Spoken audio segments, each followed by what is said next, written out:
Yep, you read that title right. 15 albums. Not just 5, not just 10, not even 11 or 12, but 15. 15 albums.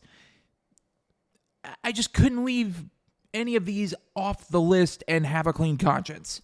Overall, this year was absolutely amazing for our favorite genre of music. Between killer death metal, some outstanding stuff in the prog world, and even a little bit of grindcore, these 15 albums blazed trails to excellence this year. There are heavy hitters on here, but there's also some bands that give us hope that this aggressive musical world's future is in very, very good hands.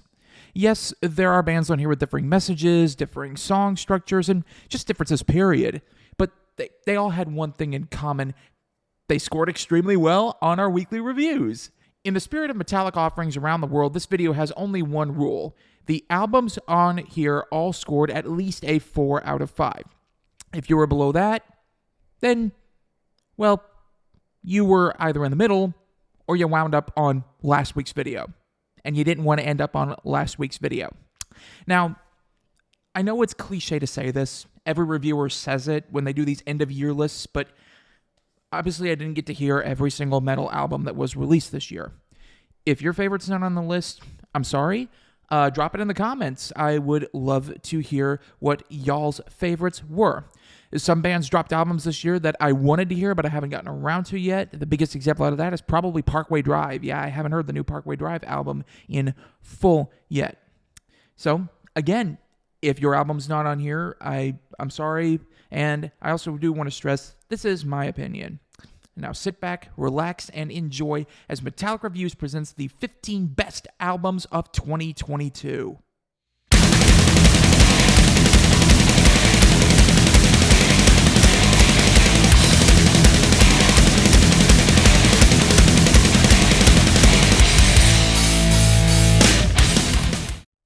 Technically, this was an EP, but EPs of an hour or more in length are automatically LPs, so it's going on here.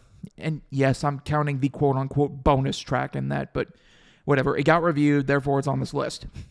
These Colorado modern death metal masters took a huge risk this year with this one. This is especially true considering their 2019 album, Hidden History of the Human Race, is a masterwork. It's a masterpiece. No, you'll find no death metal on Time Wave Zero. There's nothing even remotely close to death metal on Time Wave Zero. In fact, there's nothing really remotely close to metal at all. But the beautiful world of haunting ambiance that they've created cannot be denied. Through expertly layered synths and droning keys, Blood Incantation take the listener into the dark, cold depths of space. It's an absolute delight to sit down, escape from reality for a few minutes, and travel on this particular spaceship.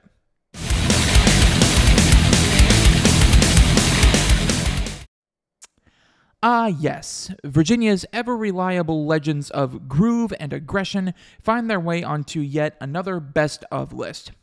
While Omens was definitely not the best I've ever heard from them, it did provide more than expertly crafted groove metal. Songs like Nevermore, Gomorrah, Grayscale, and the title track itself proved why this band continue to be major players in the metal game, even considering their veteran status. Art Cruz also verified his own place with the band, adding these touches of death metal to the band's already established groove formula. It was very interesting for me as a drummer to hear the differences between him and former drummer Chris Adler. It's cathartic, it's angry, it's full of life, and sure to inspire mosh pits the world over. Kudos to the guys for this great work.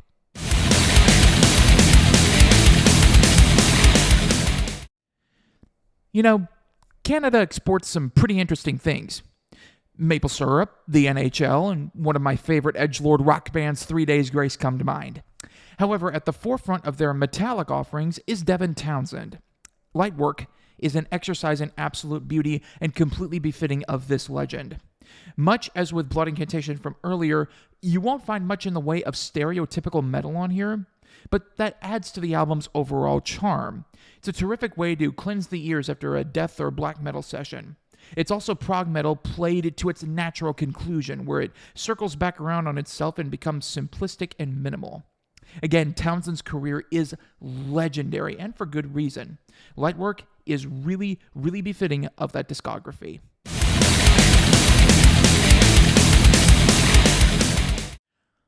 Overgivenheten translates to English as the abandonment. I assure you, most tracks on here did not abandon good musical taste. The first half of the album in particular was absolutely excellent. From the title track and Nous sommes la guerre to Valleys of Gloom and Vultures, it was packed with great balance between melodic and chaotic, and that same type of formula that we've come to expect from Soilwork. Now, I will admit, album closer On the Wings of a Goddess Through Flaming Sheets of Rain was fairly weak and probably, along with Demon Hunter, probably the weakest album closer of the year. However, one bad song does not a bad album make, and the gross majority of this was excellent. Check it out when you get the chance.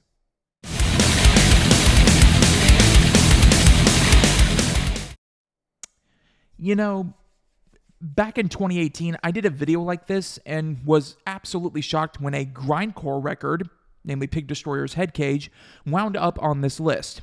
And yet again, here we are with a grindcore outfit sneaking on here. But his is not any ordinary shriek for 30 seconds and you're done type of grindcore record. No, this is masterfully crafted, excellently written grindcore. There's a definite ear for the melodic and the tasteful and experimental on here. Riffs abound, though just enough to smack you in the face and leave you breathless for the next song. The Singapore and Indonesian grindcore scene is absolutely thriving right now, and Wormrot are at the forefront of that particular area. Hiss is a perfect example as to why.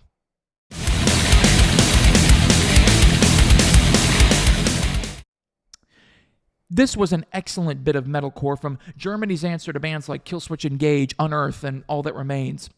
You know, this is really the way metalcore is supposed to be. It's got that right amount of chaos mixed with the right amount of melody, and it all balances out really well.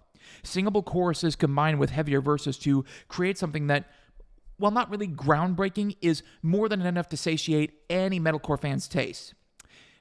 Was there Battle Metalcore released this year? Yeah, there was, and we'll get to that here in a minute. But as far as representing this particular part of metal, I can't complain. Caliban put out an album that's balanced, straightforward, and very, very easy to listen to. A very solid choice for this list.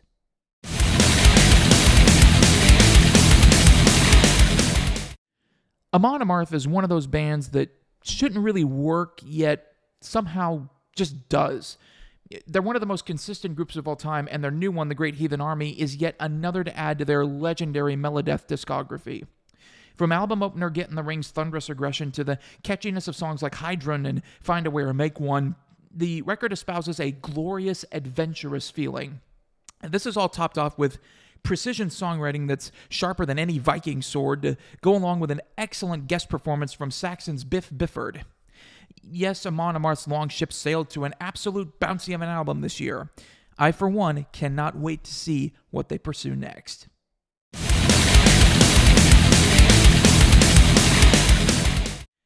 Elder's unique blend of psychedelia, prog rock, and doom metal make them stand out from the rest of the crowd. They combine elements of early Sabbath with grand atmospherics, and they've made yet another excellent statement with innate passage. Album opener Catastasis is one of my personal picks for Best Opener of the Year, and 14-minute album centerpiece Merged in Dreams, Nay Plus Ultra really showcases all that the band can do. And probably satisfies some My Hero Academia fans along the way. Couple that with the excellent mixing of Germany's Linda Dog and some really cool artwork courtesy of longtime collaborator Adrian Dexter, and you've got one heck of an auditory and visual experience. Go listen to it if you haven't.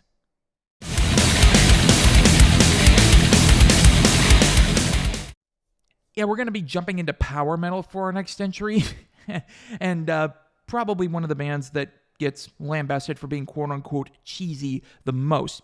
You know, Battle Beast is one of those bands that just kind of pops out of nowhere, and I said that in my review of this album, but they really do. They're added to tours, release singles, and albums, and they really exist in their own just kind of netherworld of neo-operatic female vocals, killer guitar leads, and thunderous drumming. Thankfully, that netherworld opened once more because Battle Beast released one of the best power metal records I have ever heard. Everything is on point, from the songwriting to the production. In terms of lyricism, it's kind of here or there, and I will admit that. But overall, I'd highly recommend it, even to the people who will label it cheesier than a 12-cheese grilled cheese.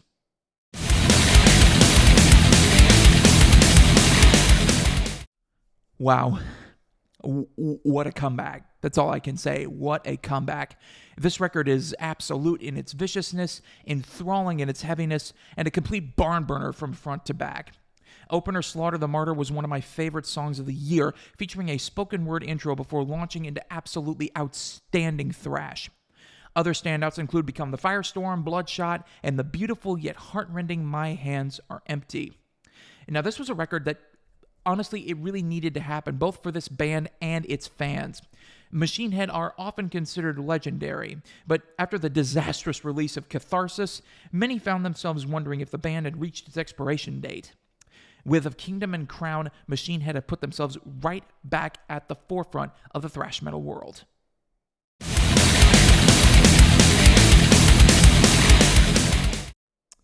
One of the biggest names in Melodeath returned this year with an album befitting of their status.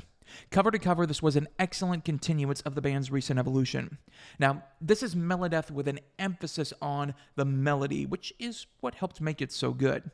The title track and album opener Northwards, combined with other standouts The Moon, Windmane, Seven Roads Come Together, and countless others to create a record that's both beautiful and heartfelt. Tommy Yautzen and the guys have certainly not lost their touch. It's a terrific follow-up to the equally amazing 2018 album, Queen of Time.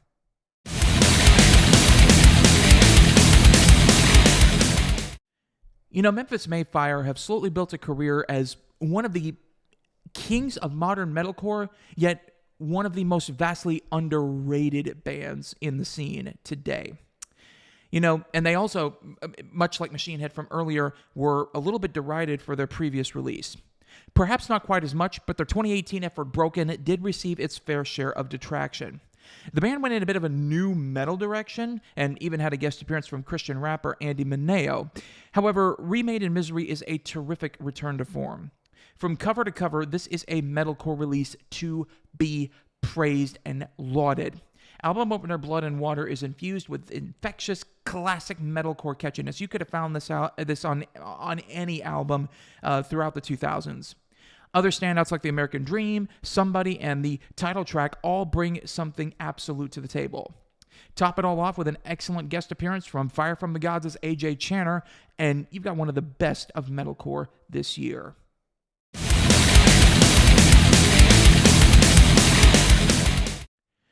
Everyone's favorite face-painted Pope and his ghouls returned with an amazing new effort this year. As a fan of the band, I must admit I was a little unsure. Lead singles Hunter's Moon and Call Me Little Sunshine were solid, continuing the band's musical evolution. They were solid, but they weren't quite the best I'd ever heard. Then they dropped the song 20s, and it was a bit jarring, to say the least. But over time, it did grow on me, and then the album walloped me like a freight train. Once again, Ghost have proven why they are a tour de force in modern rock and metal. It's produced with this ear towards old-school cathedrals and vaunted ceilings. There's a lot of echo on here, and it just works with the band's aesthetic. The sound on here is massive, with Tobias Forge coming into croon every now and then. From beginning to end, there is not a bad song here. Some might call me a fanboy, and yeah, I do have massive personal moral problems with the lyrics, but in terms of music, Impera is a masterwork.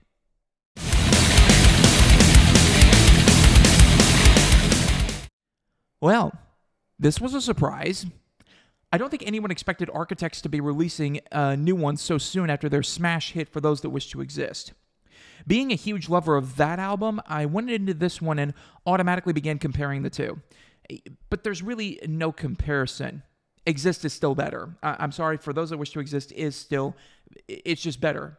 It is better. But The Classic Symptoms of a Broken Spirit is an entirely different musical journey. As with Ghost in our previous entry, this is yet another step in Architect's musical pathway. Holy Hell was an emotional, vicious, beautiful ride through themes of death. For Those That Wish to Exist was a powerful statement about humanity. The Classic Symptoms of a Broken Spirit is a very introspective, deeply laid out album that deals with themes of depression, yet sparked with the faintest glimmer of hope. It strips away a lot of the orchestral stuff that Exist thrived on without losing any of the grandiosity. You know, that's what makes it so good. They took stuff out, yet they still made a masterpiece. That's how good it is. This is the mark of a great record. And The Classic Symptoms of a Broken Spirit is at the height of that category. Before we get to our number one pick for album of the year, here are some honorable mentions.